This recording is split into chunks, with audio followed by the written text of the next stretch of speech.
बार बार अपनी वार्ताओं में मैंने एक बात कहा था, संसार भर में मियाँ लोगों का कसबल केवल उतना है जितना उनको राजकीय संरक्षण है, जितना राज्य उनको पालता है, पोसता है, आगे बढ़ाता है, उत्पात करवा के उनको सुरक्षा देता है, उतना ही उनका कसब है। तो वक्फ बोर्ड के मामले में केंद्र सरकार ने इनको संरक्षण नहीं दिया। केंद्र सरकार ने इनको संरक्षण नहीं दिया, प्लस इनके पक्ष में बोलने वाले, कई लोग कहेंगे भौंकने वाले, print media, electronic media, social media को भी संरक्षण नहीं दिया। या उन लोगों को संरक्षण मिलेगा ऐसा कोई भाव नहीं हुआ।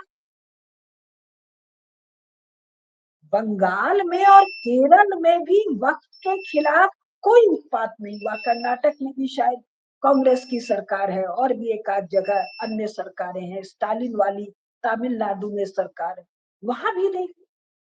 तो क्या उन लोगों ने भी इन लोगों को संरक्षण नहीं दिया? नहीं दिया तो क्यों नहीं दिया?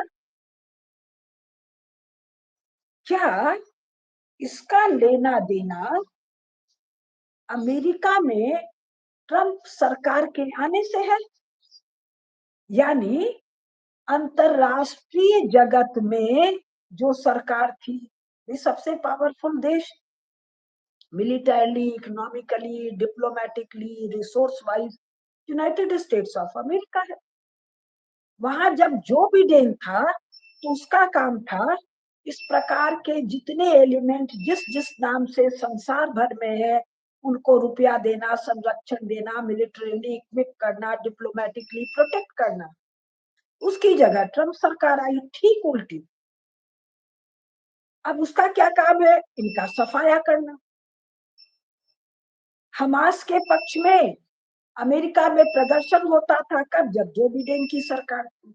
जब ट्रंप की सरकार हुई तो उसने कहा अमेरिका छोड़ो, गाजा से हमास आउट, तुरंत सारे शरणार्थियों को छोड़ो, नहीं तो आउट। यूएसए वही है, सरकार बदल रही है, तो ये कहना कि अमेरिका ऐसा करता, ना ना, ये तो बेवकूफी की बात है। अमेरिका में कौन सी सरकार है और उसकी नीति क्या है? अमेरिका में मोटा मोटी दो है, डेमोक्रेट रिपब्लिकन। एक हो गया जो बिडेन वाला, एक हो गया ट्रंप वाला। ट्रंप वाला आते ही कह रहा है कि साहब यूरोप ने मियाओं को अपने घर में बसाकर जो उत्पात किया वो मैं अमेरिका में तो नहीं होने। वो कह रहा है कि सारे आलतू फालतू रेडिकल मियाँ बाहर। सारे मियाँ हेड ऑफ स्टेट की जब बैठक होती है तो ट्रंप 4-5 वाक्य बोलता है कि साहब तुम्हारे मजहब, रिलीजन के नाम पर, गॉड अल्लाह के नाम पर जो तुम ये मारते हो, तो हमारा गॉड हमको माफ नहीं करेगा। ये ना तो टॉलरेट किया जाएगा, न सहा जाएगा, न इसके साथ रहा जाएगा। Neither it will be tolerated nor it's possible to coexist with them। सीधा सीधा लाग लपाट के 5-7 वाक्य कहता है। मैंने वो वाक्य नोट नहीं किए हैं। सीधा इनको दंडित करना है, इतना पर नहीं है, इनको एलिमिनेट करना है, साफ साफ कहता है। इसके बाद वो कहता है भारत से बहुत से इलीगल लोग थे, उनको हाथ पांव बांध के भेजा, यहाँ हल्ला गुल्ला हुआ तो बोला ठीक है, उठाया उनको, होंडुरास, पनामा भेज दिया। हवाई जहाज का भी खर्चा खत्म हुआ, उनको पकड़ने का भी खर्चा खत्म हुआ, हाथ पांव बांधने का भी खर्चा खत्म हुआ।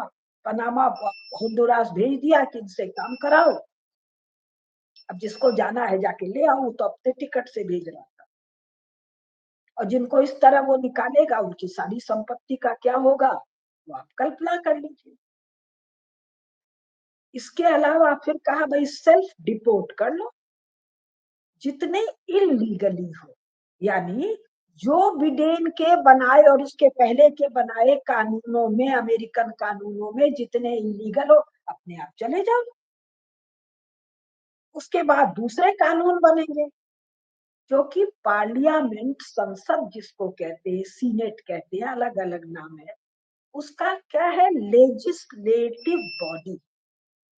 उसका काम ही है लेजिस्लेट करना, कानून बनाना, बार बार काल के अनुसार, देश के अनुसार, परिस्थिति के अनुसार पुराने कानूनों को हटाना, संशोधित करना, नए कानून बना। तो क्या ट्रंप के आने से मियां परस्त या दूसरों का धन संपत्ति डकैती से, छिनैती से, गैर कानूनी ढंग से छीन लेना, लूट लेना, उस पर फिर अट्टहास करना, ये समय चला गया। और इनके विरोध में जहां जहां जो रेजीम थी उसको स्वाभाविक बल प्राप्त हो गया। अभी अमेरिका से बड़े सारे खबर आ रहे हैं कि ट्रंप के एक मित्र हैं, वो नाम मुझे नहीं याद आ रहा है, वो तरह तरह के जांच पड़ताल कर रहे हैं और जांच पड़ताल से पता चल रहा है कि अमेरिकन जो फंड है, एड फंड है, उसमें इस तरह के एलिमेंट्स को कितनी बड़ी मात्रा में अमेरिकी सरकार धन दे रही थी। वो धन कट कट कट केवल वक्फ से नहीं छीना, वक्फ के पहले इतनी जगह से बंद बंद बंद, और केवल मियाँ लोग को नहीं बंद किया, मियाँ लोग को सहायता देने वाले यूरोप को भी फंड देना बंद कर दिया कि भाई तुम लोग अपना काम धाम अपने पैसे से कर लो, अगर तुम्हारे पास पैसा है इनको प्रोटेक्ट करने का, नरिश करने का, तो हमको पैसा देने की जरूरत नहीं है। हम अमेरिकी सिटीजन के टैक्स को अमेरिका के शत्रुओं पर खर्च नहीं कर सकते। तो क्या भारत के शत्रुओं की समझ में आ गया है कि भारत के करदाताओं का धन भारत के शत्रुओं पर अब भारत सरकार के द्वारा खर्च होना संभव नहीं है। अब ये भारत सरकार की अपनी समझ है, सूझबूझ है, सही है, गलत है, थोड़ा सही है, थोड़ा गलत है, कुछ वो कर रही है, कुछ वो नहीं कर रही। अभी ये वक्फ एक्ट वाले में किसी मियाँ सांसद ने खड़ा होकर कहा कि हम मुसलमानों को ये एक्ट स्वीकार नहीं है, अमेंडमेंट है। तुरंत अमित शाह कह रहे क्या कहा, धमकी दे रहे हो, ये भारत सरकार का कानून है, ये सब पर एक प्रकार से बंधनकारी है। ये भाषा जब खालिस्तान किसान बन के दिल्ली में साल भर या कितने दिन उत्पात किए थे, बॉर्डर ब्लॉक करके, सड़कों को ब्लॉक करके, तब तो ये भाषा नहीं सुनी गई। जब सीएए पर शाहीन बाग का उत्पात चल रहा था तब भी ये भाषा नहीं सुनी गई थी, और ऐसे बहुत से मामले हैं तब ये भाषा नहीं सुनी गई।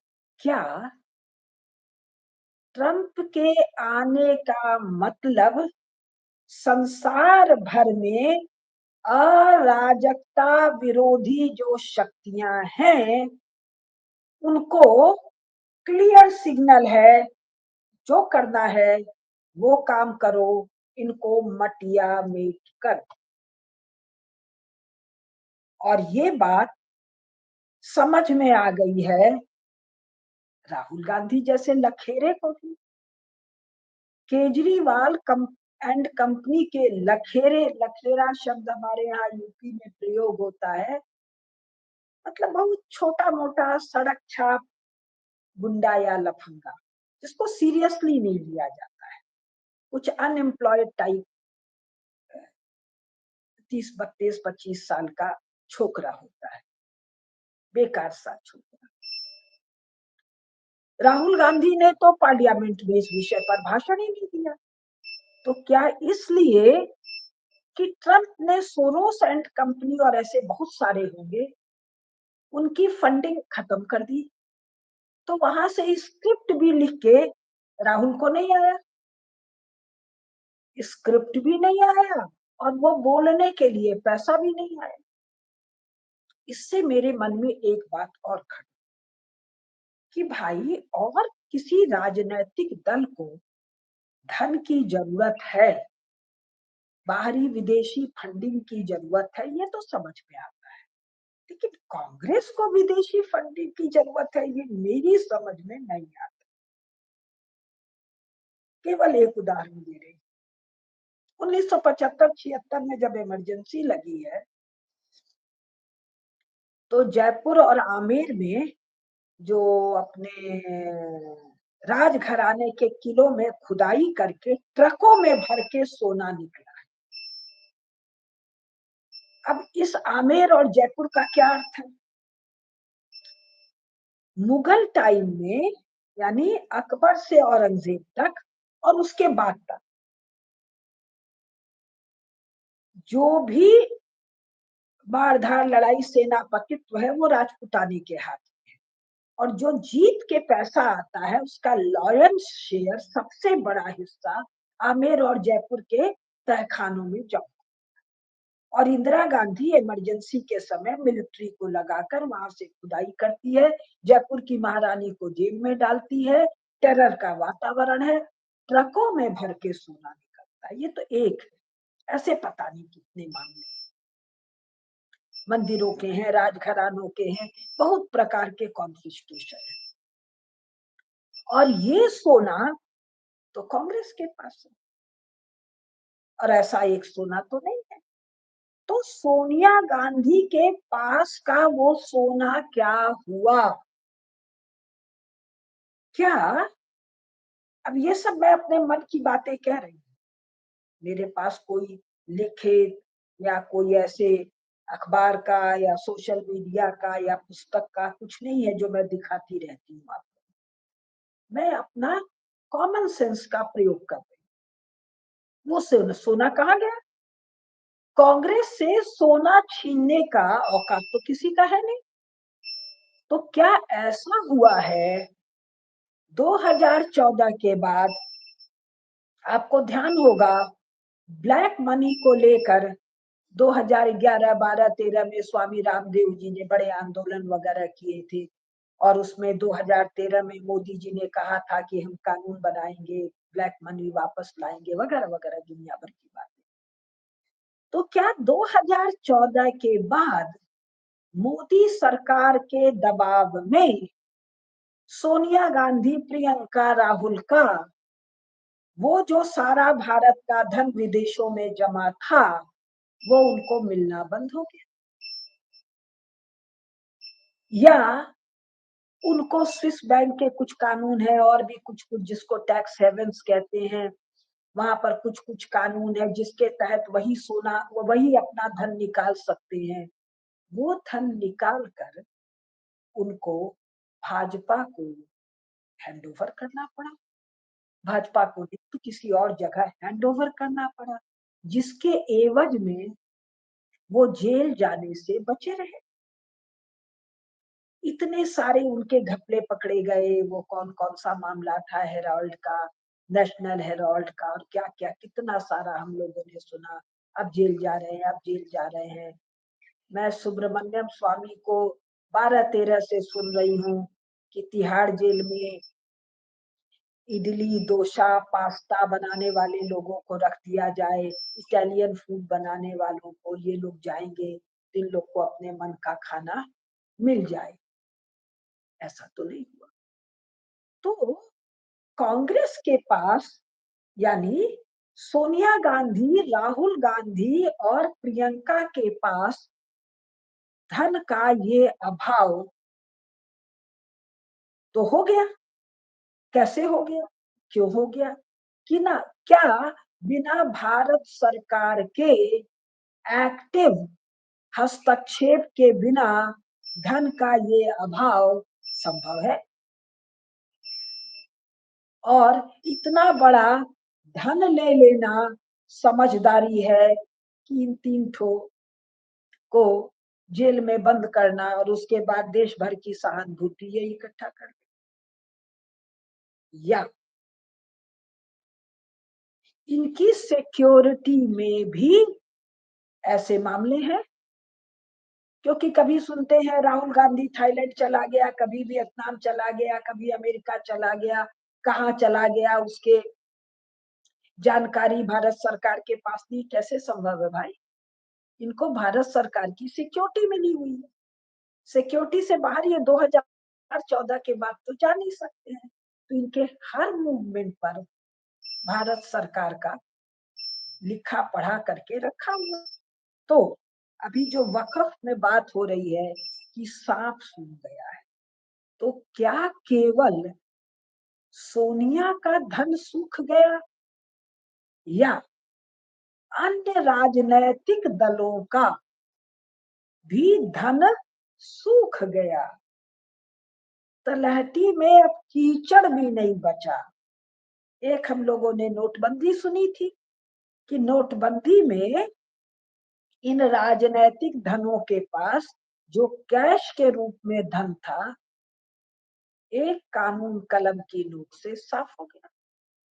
इसी प्रकार एक कलम की नोक से मियाँ लोग के पास धन साफ हो गया।